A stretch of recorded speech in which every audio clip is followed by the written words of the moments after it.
Selamat pagi, Dr. Yogi. Perkenalkan, nama saya Kristina Adelis dengan NIM 238114126.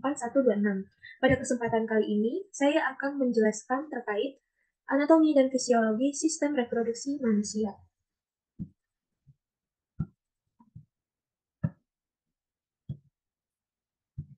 Nah, sistem reproduksi itu merupakan suatu rangkaian interaksi organ dan zat dalam organisme yang dipergunakan untuk berkembang biak. Jadi manfaatnya kita mempelajari hal ini adalah untuk mengetahui apa saja organ yang terlibat dalam sistem reproduksi manusia dan bagaimana caranya manusia itu bisa menghasilkan keturunan. Pertama akan saya bahas dari organ reproduksi pria. Organ reproduksi pria itu dimulai dari testis. Nah, testis ini dia berbentuk bulat berul dan berjumlah sepasang. Di dalam testis terdapat tubulus seminiferus. Nah, fungsi dari testis ini untuk memproduksi sperma dan juga hormon testosteron. Nah, setelah testis ada epididymis yang melekat pada bagian belakang testis, yaitu berfungsi sebagai tempat penyimpanan sementara sperma dan pematangan akhir sperma. Nah, di dalam tubulus seminiferus ini terjadi suatu proses yang disebut dengan spermatogenesis. Nah, spermatogenesis itu adalah proses pembentukan spermatozoa. Nah, spermatozoa itu kan sel gamet jantan. Oleh karena itu, mereka itu kan merupakan sel somatik dengan 46 kromosom. Dan di mana dia tuh harus mengalami meiosis sehingga menjadi sel gamet dengan 23 kromosom. Tujuannya supaya ketika spermatozoa melebur dengan ovum yang juga sama masing-masing mereka itu memiliki 23 kromosom akan menghasilkan zigot yang memiliki kromosom yang benar yaitu 46 kromosom. Karena kalau kurang atau lebih dari itu bayi akan mengidap sindrom. Nah, fase dari spermatogenesis ini dibagi menjadi tiga. Fase yang pertama itu adalah spermatositogenesis. Nah, fase ini dimulai dengan proses proliferasi, di mana pada fase ini spermatogennya itu menghasilkan dua tipe sel diploid, yaitu sel untuk memperbarui stok spermatogennya sehingga dia terus bereplikasi. Kemudian sel yang menghasilkan satu spermatosit primer yang selanjutnya akan menghasilkan spermatozoa pada akhir spermatogenesis. Kemudian ada fase meiosis. Fase meiosis ini ada dua tahap. Tahap yang pertama yaitu pengurangan jumlah kromosom dan pemisahan kromosom homolog, di mana setiap spermatosit primer menghasilkan dua spermatosit sekunder yang haploid. Kemudian dilanjutkan dengan tahap meiosis 2 yang menghasilkan dua spermatosit dari tiap spermatosit sekunder, sehingga totalnya dari setiap spermatosit primer yang diploid diperoleh 4 spermatid yang haploid. Nah, selanjutnya ada fase spermiogenesis. Ini tahap di mana spermatid itu berkembang menjadi spermatozoa.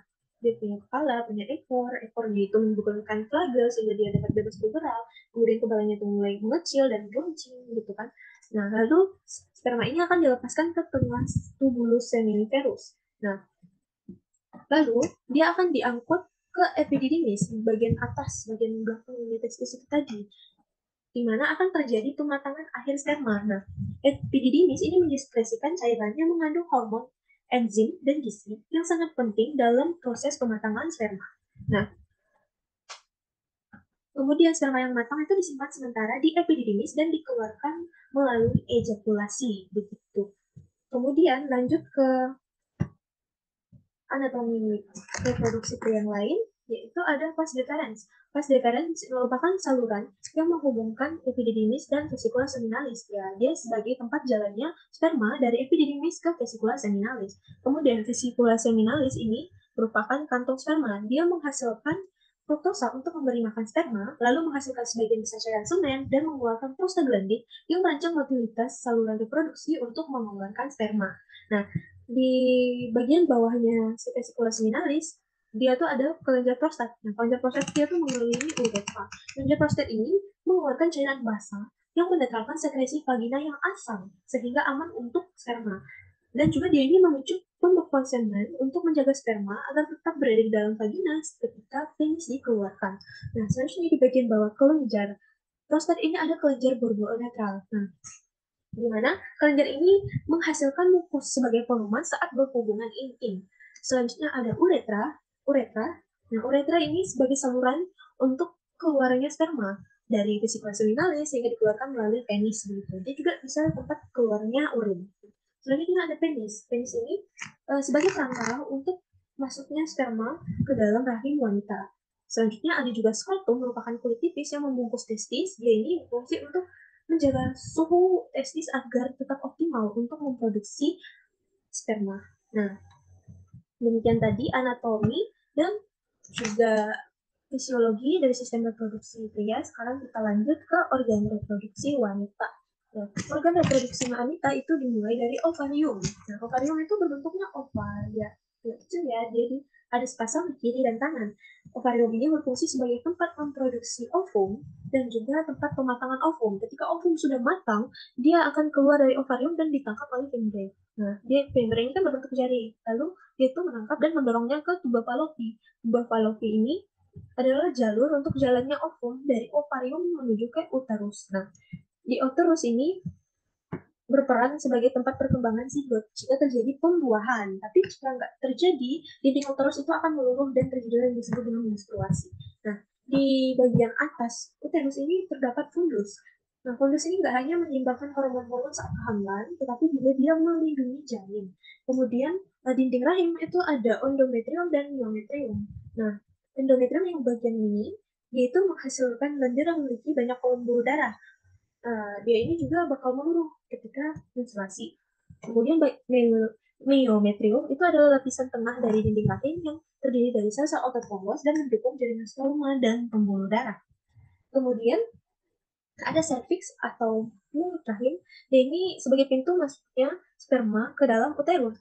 Nah, cervix ini menghasilkan mukus sebagai pelumas. Kemudian ada vagina yang menghubungkan uterus dan cervix ke bagian luar. Nah, dia ini untuk sebagai jalur untuk keluarnya janin, jalur aliran menstruasi, dan juga jalur masuknya sperma. Selanjutnya ke fisiologi wanita, yaitu oogenesis. Nah, oogenesis adalah proses di mana sel telur diproduksi dan dikembangkan. Jadi dalam 3 fase. Fase pertama itu multiplication phase atau pengganaan sel yang menghasilkan sel diploid yang disebut dengan oogonia atau oogonia. Nah, pada growth phase atau fase pertumbuhan adalah tahap di mana oogonia membelah dan terdiferensiasi menjadi oosit primer.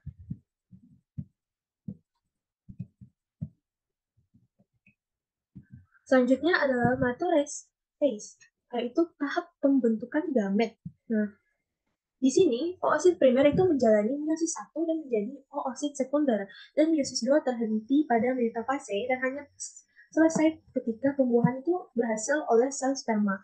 Ketika ovum berhasil dibuahi sama sperma. Begitu. Nah, oosit sekunder ini kan sel haploid terbentuk dari oosit primer dan melalui meiosis 1.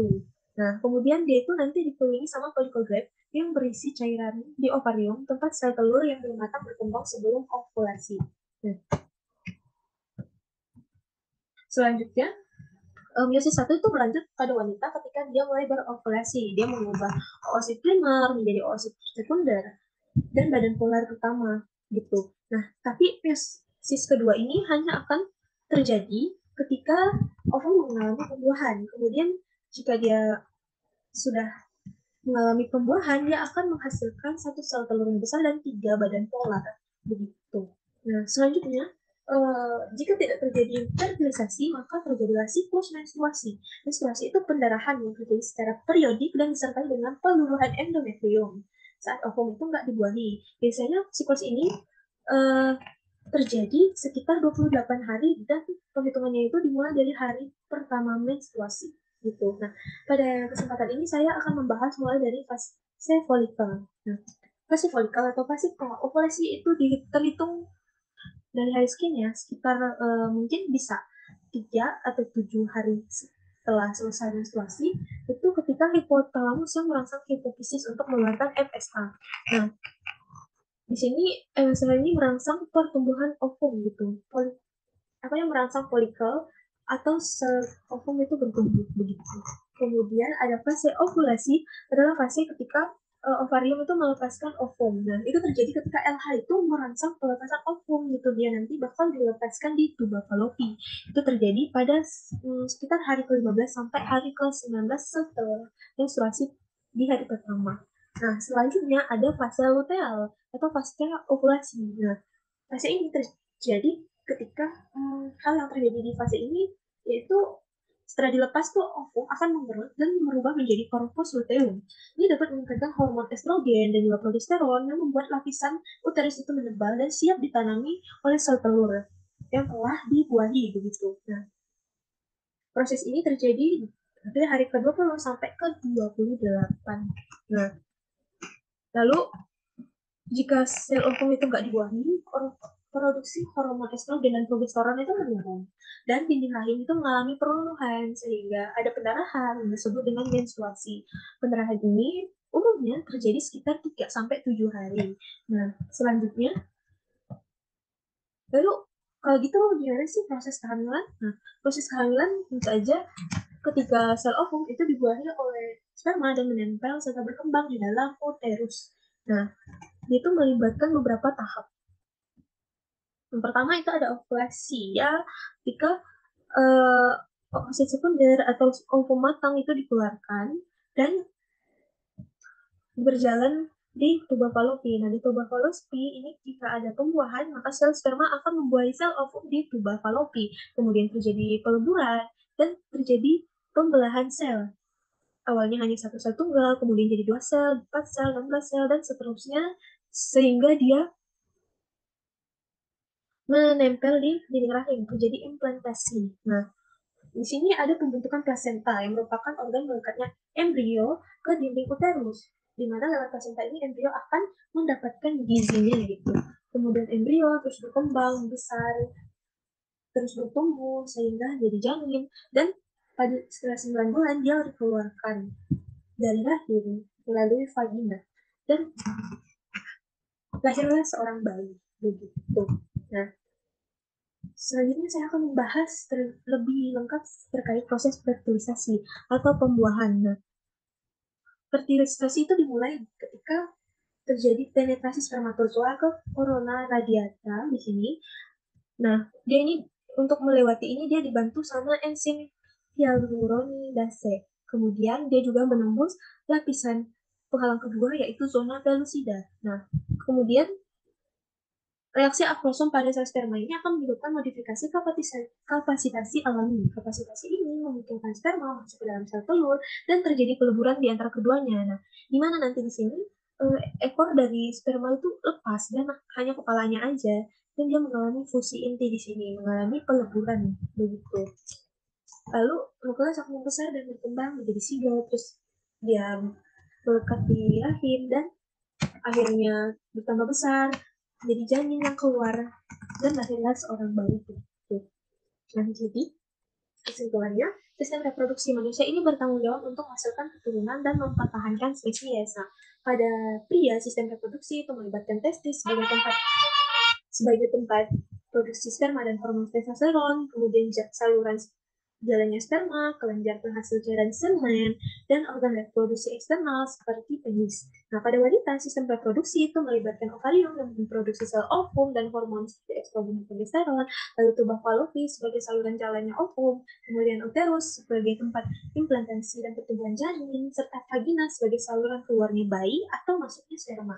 Nah, fertilisasi fertilisasi atau pembuahan ini akan terjadi ketika sel sperma bertemu dengan sel telur yang telah dilepaskan ovarium di tuba Fallopi. Nah, janin yang berkembang itu kemudian tertanam di dinding rahim selama kehamilan, lalu dia akan berkembang terus mendapatkan nutrisi dari plasenta, dari ibunya, lalu selama 9 bulan dia akan keluar dan lahir yang baik. Sekian presentasi dari saya, mohon maaf jika mungkin waktu presentasinya lebih dari yang telah dokter berikan, tapi jujur ini atas saran dan kritik, mungkin saya sangat harapkan, saya sadar saya masih mungkin banyak kekeliruan atau kesalahan dalam menyampaikan presentasi ini, atau dalam bicara saya yang mungkin terbata-bata. Saya ucapkan terima kasih.